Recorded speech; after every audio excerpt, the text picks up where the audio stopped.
What's up, everybody? Welcome back to Cilinix Crypto. Good morning and welcome to this coverage of this parabolic run by XRP, which all happened yesterday, or most of it happened yesterday. Yesterday I actually covered XRP, and there we'll go over that in a moment, but you can see that we're just very bullish. No real news has come out about XRP yet. I mean, there hasn't been a summary judgment. To even add on that, we haven't even heard when the summary judgment in the Ripple versus SEC case is going to be. Apart from that, I do understand this bullish momentum we have, because it does look like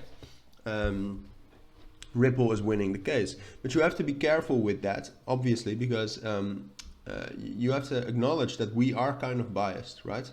We are kind of biased, and I think a lot of these buyers are pretty biased too, which is a nice play with the words. But yeah, so the main news sources we get are all pro crypto. So obviously they're going to say that Ripple has the upper hand. To me, if I try to look at it in a neutral lens, it also seems like that. But still, you must know that. Apart from that, I mean, a 22% gain for a top 6 coin. All right, we're not going to get in the top 5 soon.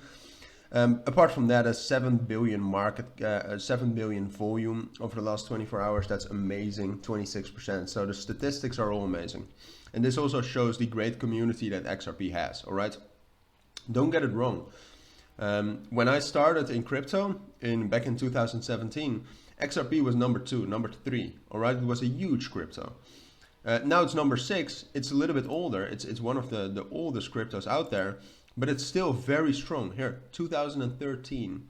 And we had our biggest bull run in 2018. We've still managed to get up to high levels. The volume has still increased. The project is still being developed. Don't get it wrong, XRP is still a giant in crypto, and I don't think it will leave. Apart from that, as I said, most of this move, there hasn't been a summary judgment yet. If there's going to be a summary judgment with this move, I can easily think we're going to get another 20-30% gain. All right, because sometimes you actually hear about buy the rumor, sell the news, which is kind of happening right now. But in this case, the news actually matters, and you don't really know what the news is going to be. So if the news is actually positive, it's positive for the entirety of crypto. I expect like 10-15% gains throughout the whole market then. Because it also sets up a precedent, right? The SEC cannot go to other cryptos and say, you're a security. Because XRP has already proven that, at least in their way of doing things, they're not a security. If they win, obviously. So now let's take a look at the price. But I felt like it was important to talk about the news too. So yeah, if you see this, you think, all right, yesterday he was pretty right. Well, yesterday, what I said is that we would probably reject from 43 cents, find support somewhere in this level.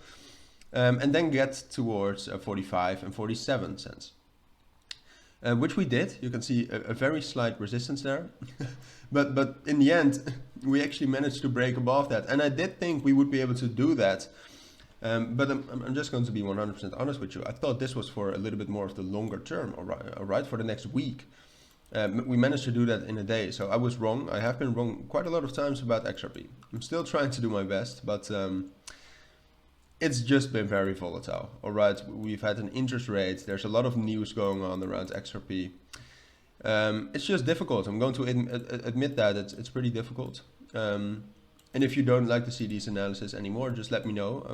I'll still try to do my best, but I must admit that it's quite hard with all this news coming out in a bear market, right? Because we almost haven't seen that yet.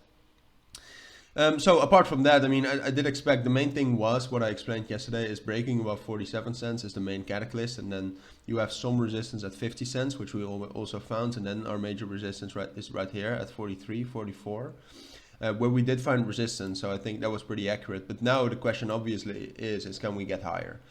And the main thing is right now you got that 50 cents area. If we can actually stay above 50 cents for the next 24 hours, I think we're going all the way up to 60 cents.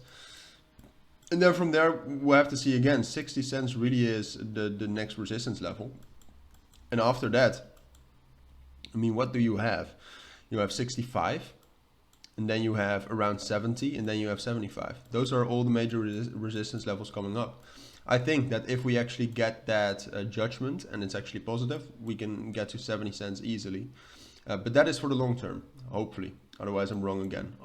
I'd rather be wrong, right, than right in this case, because I would love to see XRP at 70 cents. But I just think that's a little bit too much. I think 60 cents is possible if we're able to stay on top of 50 cents. If, however, in the next 24 hours we break down below 50 cents, then we're probably going to cool down a little bit. I do think we're going to stay on top of 45 cents, but cooling down a little bit probably isn't even bad for XRP right now. So those are two scenarios basically based upon whether we can hold 50 cents as a support or not. So I will be back tomorrow, I think, with another update on XRP. But for now, that's my take. So if you do have any questions, let me know down in the comments. But for now, I'd like to thank you all for watching and listening. I want to wish you all a great day, and I want to thank you all for watching. Bye and take care.